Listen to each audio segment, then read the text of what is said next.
welcome back, guys. Last video we covered adding and subtracting polynomials. Basically, again, it's just kind of combining like terms, find your like terms, add them, or subtract them together. But be very careful on subtracting, especially because you could run into some mistakes. I don't think in the video I left you the exercise or the homework, but here's what I got. Here's the answers to it. If you're wondering how many of those played out the way they do, you can always ask them in person. I'm not going to spend time in this video to cover it. That was the last video. Alright, now in this one, we're going to talk about multiplying polynomials. Now, there are a couple things with the warm-up I gave you that I wanted you to remind you of before we jumped into multiplying. Now, if you look at the bottom of this video, you can probably see how long it is. My expectations that this video is going to be kind of long because there's a lot to discuss when multiplying, a lot of errors to try to avoid, a lot of mistakes we need to be aware of and try not to do. If it's a shorter video, then chances are I didn't cover everything to cover in class. But I cover all the main points, just not all the examples. So we'll see how it turns out. I don't want to keep it that long for those folks that kind of want to watch it to sort of catch up on things. Not just to watch the whole lesson. Alright, our warm-up. We covered these properties right before we left for winter break. We need to kind of remind ourselves of them and how they work. So, number one, a to the fourth times a to the fifth. This equals a to the ninth. So the trick is here that you add the exponents together. If you have 4 a's and you multiply 5 a's to that, then you're multiplying 9 a's altogether. So a to the ninth power. So when you see something like this, the shortcut is that you add those exponents together. You have a to the ninth here. Number two, f to the third to the fifth. This is going to be f to the 15th. So the trick there is, of course, multiplying the exponents. Basically, we have f to the third to the fifth. Then you have f to the third 5 times, which of course 3f's times 3f's times 3f's, and you kind of see where this is going, but 3 times 3, or not 3 times 3, but 3f's times 3 more, 3 more, 3 more, 3 more, totals together 15f's, so it's f to the 15th power. Alright, but again, the shortcut, the trick to remember is that an exponent with another exponent on top of it is something you multiply together. Alright, so and the last one's very similar to that. This will be e to the 6th, q to the 2nd, and then r to the 8th. Because you're essentially have, well, we had number 2, but 3 times. E to the 3rd to the 2nd, you multiply 3 times 2. Q to the 1st to the 2nd, 2 times 1 is 2. R to the 4th to the 2nd is 8. So E to the 6th, Q to the 1st, Q to the 2nd, and then R to the 8th. Alright, you're kind of multiplying. Again, exponents on top of exponents is multiply. We're going to need to remember those. Now, try not to confuse this too much with adding and subtracting. When we added and subtracted in the last video, in the last lesson, we didn't do anything with the exponents. The exponents did not change at all. We simply added or subtracted their coefficients together. It's completely different when we multiply, of course. So when we're multiplying, we're actually combining the variables with one another, hence we need to change the exponents. Okay? In adding and subtracting, we didn't actually combine the variables. So, what did that say? Was that important? Yeah, it doesn't matter. Alright, cool. To multiply a polynomial by a monomial, we're going to distribute. So the distributive property and basically the things that we just talked about in the warm-up are going to be key to understanding how to multiply in general here. Right? Now, if you can do A and B with me here, you can essentially do everything we're going to cover today. The other problems are just going to be a little longer, but they're all going to be the same in terms of comprehension or difficulty as this. Okay? So if I have 4y squared times y squared plus 3, I'm going to distribute. Okay? Just like anything else, I'm going to distribute.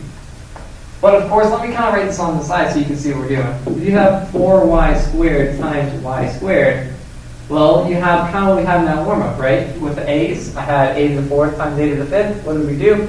We added the exponent. So if I'm going to combine these y's together, I'm going to have 4y to the 4th, because 2 plus 2 is 4.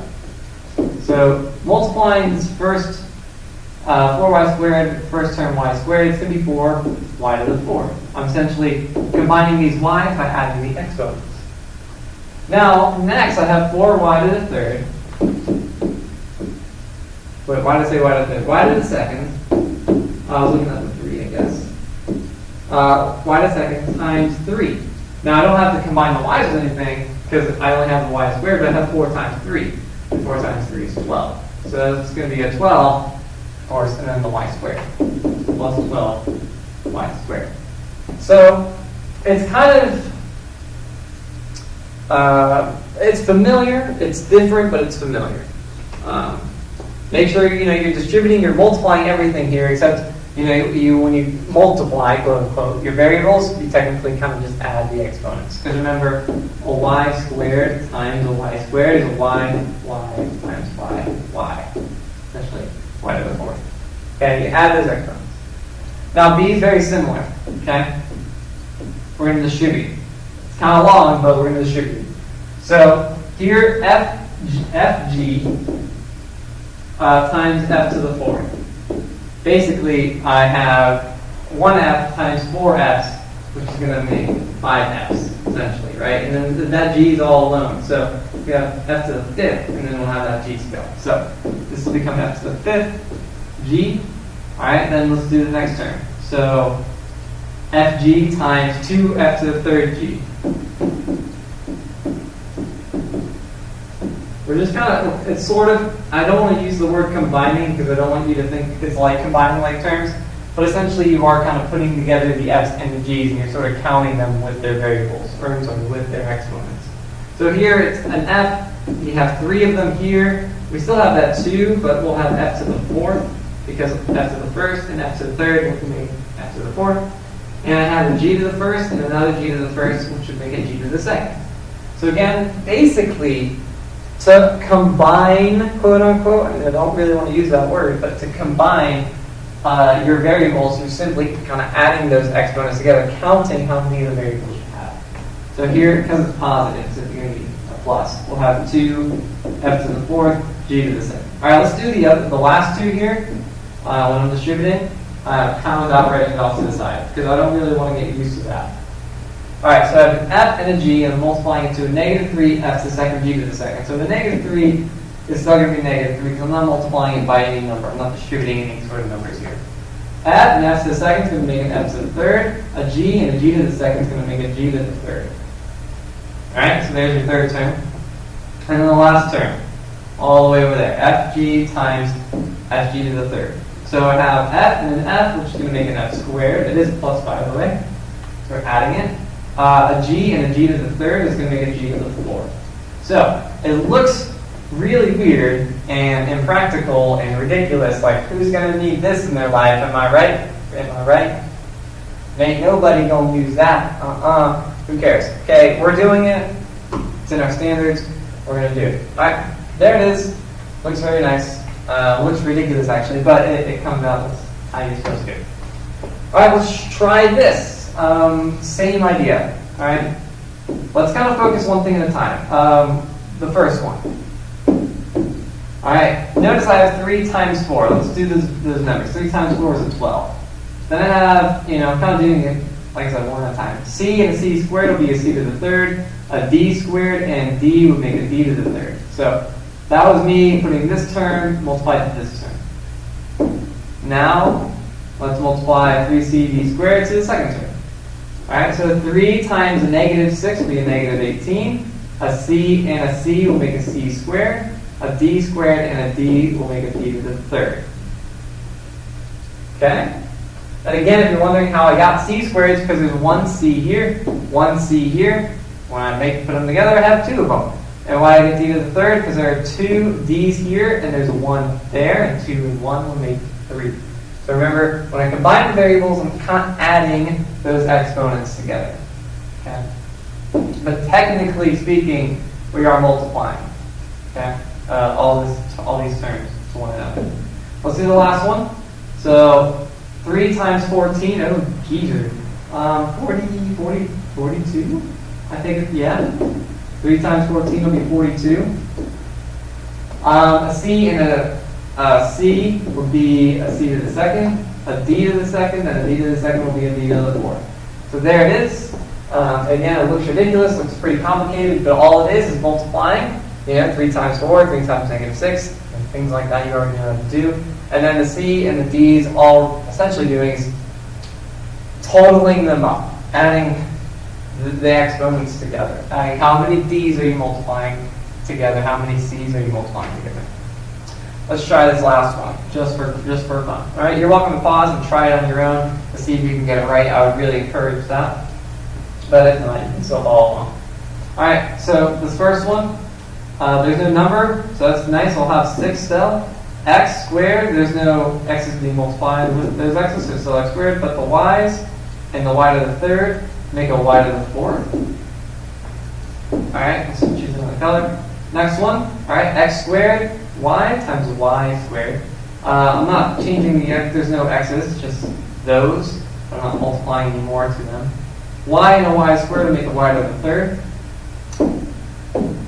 Let's see, the next one, I got the -28. X squared, still there. And then y times y would make a y squared. All right, and then our last one, x squared y times 30. So I have 30. I still have x squared y.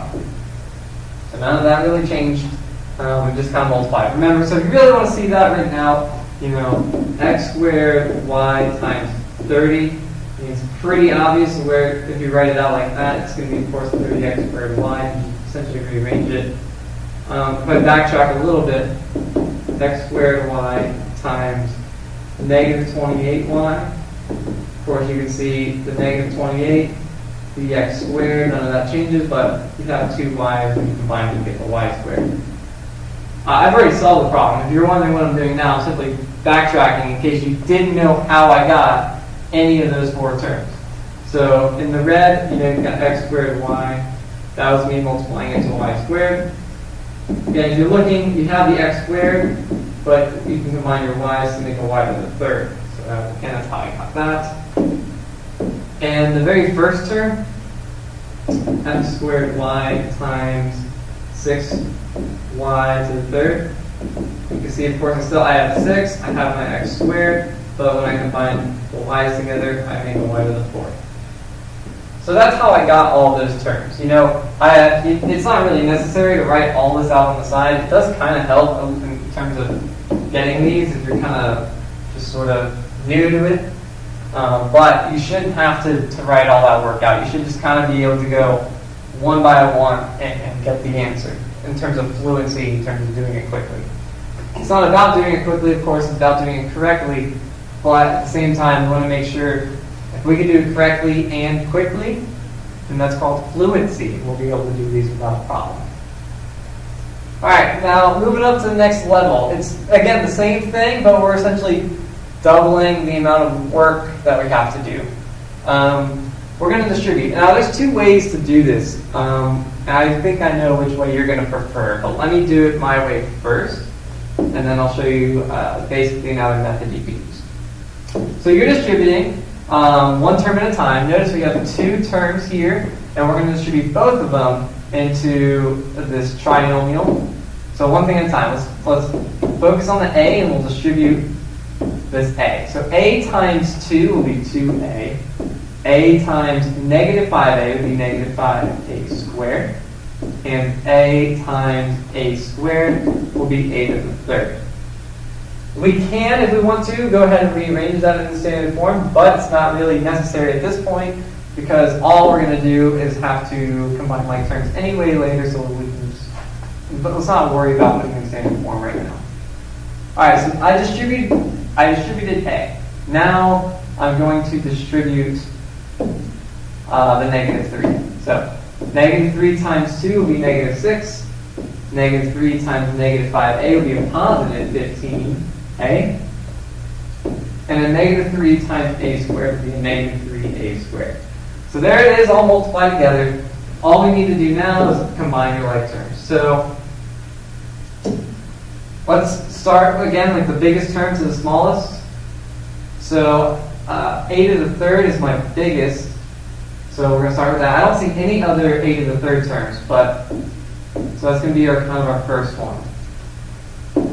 All right, let's look at let's find anything to the second power. So I have negative 5a to the second power, negative 3a to the second power. So when we combine them, negative 5 and negative 3 will make a negative 8a to the second power. Again, we're adding or quote unquote adding or subtracting here. We don't do anything with the variables. We don't combine them at all. We just simply look for like terms and combine your like terms. Okay? It's different when you combine like terms versus when you multiply terms. Alright, so there's your a to the second power. So let's look for a to the first powers. I've got a 2a and a 15a. This combined make a 17a. And then I look for my constants. All I've got is a negative 6. So there it is. Bring that negative 6 down. We've got our final answer.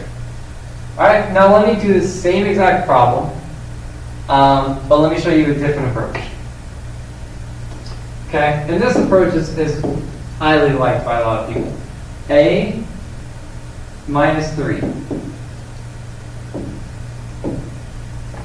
And then here we've got 2, negative 5a, and then a positive a squared. So what we're doing essentially is we're going to multiply them. And we're going to make this weird looking table. Alright, so multiply, okay? X means multiply, by the way. And again, you can't spell things. Alright, so 2 and a is going to make 2a. Negative 5a and a is going to make negative 5a squared. A squared and a is going to make a to the third. It's exactly the same thing, but in a sense, a different way of organizing it. I'm going to start over because I want to do this in a different color. Actually, kind of want to make all this different colors. So let's do a in the negative 3, and then in blue we can do a 2, a negative 5a, and the a squared. Alright, then I'll put the answer in green or something. So like I said, 2 times a is 2a. Negative 5a times a is negative 5a squared. And a squared times a is a to the third. And then for the last,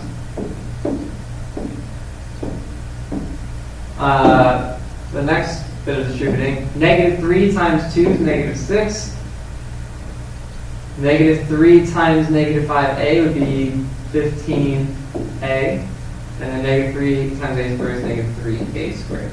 So you've got all the terms there. Now just look for like terms and write it all out. So we'll start by looking for the biggest degree. The biggest degree is a to the third. So we're going to use that. There's no other a to the third, so it's done. Let's move on to a to the second. There are 2 a to the seconds. So negative 3 and a negative 5. So it's going to make a negative 8 e to the second.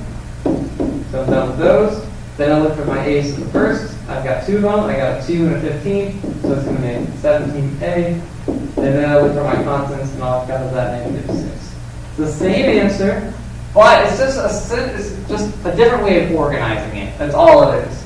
I kind of like that, to be honest with you. I really like that. It's really helpful, especially for something like this. I think this will probably be the last problem I do in this video. I'll skip ahead to see if there's anything else I want to cover, but I know this video is getting kind of long. Alright, so let's write these two out kind of in that box setup, right?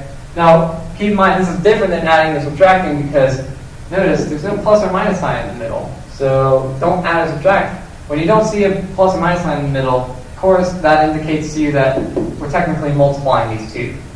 So keep that in mind. Please be very careful and pay very close attention to these problems because all it takes is one little sign to be in the middle there for you to do it completely differently. So know what math is that we're requiring you to do. So we've got a y squared, we've got a negative 7y, and we've got a positive 5. And then the other polynomial, we have y squared, a negative y, and a negative 3. Alright, let me box this out. Alright, so let's multiply these groups. So we'll start y squared and y squared. It's going to make a y to the fourth. I'm going to do the first column. Negative y times y squared will be negative y to the third. And negative 3 times y squared will be negative 3y squared. Alright, the next column, y squared times negative 7y is negative 7y to the third. Negative y, negative 7y. Notice a double negative, this is going to be a positive 7, and then y squared. And negative 3 times a negative 7, remember you are multiplying here, is going to be a positive 21y. And then lastly, y squared times 5 is 5y squared. Negative y times 5 is negative 5y. Be very careful with the negatives. I think that's probably the issue most people will have. Negative 3 times 5 will be a negative 15. Alright, so now we've got everything. Let's just look for the biggest degree, start kind of combining like terms. So the biggest degree is y to the fourth. There are no other y's to the fourth, so just y to the fourth. We're done with that. Then the next biggest degree is y to the third. I've got two of them. A negative 1, y to the third, and a negative 7, y to the third. When I combine them, I get a negative 8, y to the third. Remember, we're adding these together now. We're essentially just adding or subtracting like terms. Next is y squared. So I've got a few of them. I've got a negative 3y squared, a 7y squared, and a 5y squared. So negative 3 plus 7 plus 5 is 9? Yeah, so it'll be a 9, positive 9y squared. Alright, so I've taken care of all those. Now I'll do the y to the first power term. So 21y minus 5y will be a 16y. And I'm running out of room. But the only thing I have left is minus 15. Minus 15. So there's your final answer. Very easy to do that way, I think. So use this table. Just kind of set it up like this. I think it's very convenient. Easy to use. Oh, exactly how they did it in the PowerPoint. So very nice. All right, I'm going to skip these simply for the sake of time. It's the same thing as some of these other problems. So I'll leave you at that, guys. I hope this video helps quite a bit. I'm sure there's a homework and exit slip that goes along with this, but I haven't made it yet. So anyway, at this point in time. See you later. Have a good one. Bye-bye.